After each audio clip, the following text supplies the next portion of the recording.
Welcome back once again to Torch's News Roundup. I'm your host, Johnnie Torch. Think of me as your humble guide to this week's news in the world of superheroes.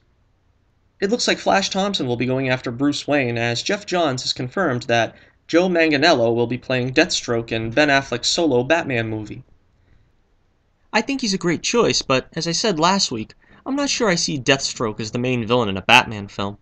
Not when he has so many greats in his rogues gallery that deserve a look. But it seems they're doing the same thing here as in Spider-Man Homecoming, using villains that have never been seen against the hero in live action, rather than risk the audience complaining.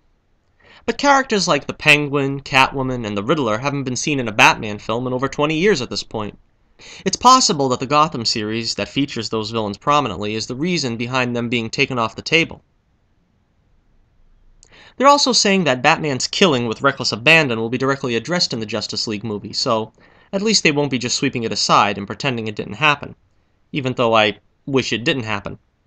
Speaking of Spider-Man Homecoming, we have set photos that are apparently of the Shocker, played by Bokeem Woodbine. I'm thinking and hoping that this is only a proto-costume, and that a more articulate version will be appearing later on in the film. But yeah, looks pretty cool. The Black Lightning series didn't have to wait long to get picked up. Fox has given a pilot production commitment to the show. Now that's not a full season order, but at least we're getting a pilot confirmed. Fox already has a DC show in Gotham. Who do you think should be cast as Black Lightning? I was thinking I wouldn't be surprised if it turns out to be former James Rhodes actor Terrence Howard. He's already appeared in 2 Fox shows, Empire and Wayward Pines. Not sure if he's still in those shows, so he might not have the time for a 3rd show. But what do you think? Should DC show Howard a little love since he missed the boat in the MCU? And some news about the prospective Booster Gold movie. Greg Berlanti was quoted as saying, "As of right now, we have no connective tissue to those worlds. It'd be a separate thing." So don't expect a cameo of other DCEU characters. Regarding the proposed Booster Gold TV show planned a few years ago, Berlanti said it never got off the ground. Word is that actor Billy Crudup is joining The Flash's big screen movie as Henry Allen. There's no official word on the villains for this film, but the latest rumor has Captain Cold and several rogues taking their shot at the Scarlet Speedster.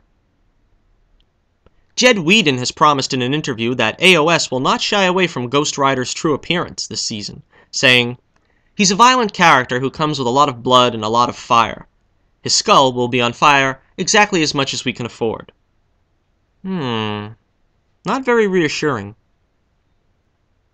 Lorenzo James Henry has also been cast this season as Gabe Reyes, brother of Ghost Rider Robbie Reyes.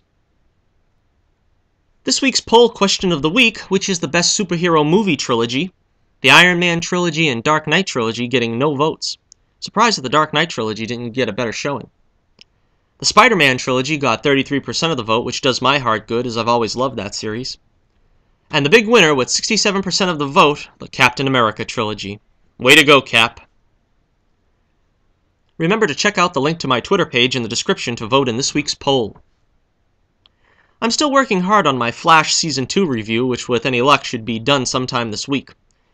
But until next time, this is Johnnie Torch reminding you, keep the flame burning brightly, and I'll be with you again real soon.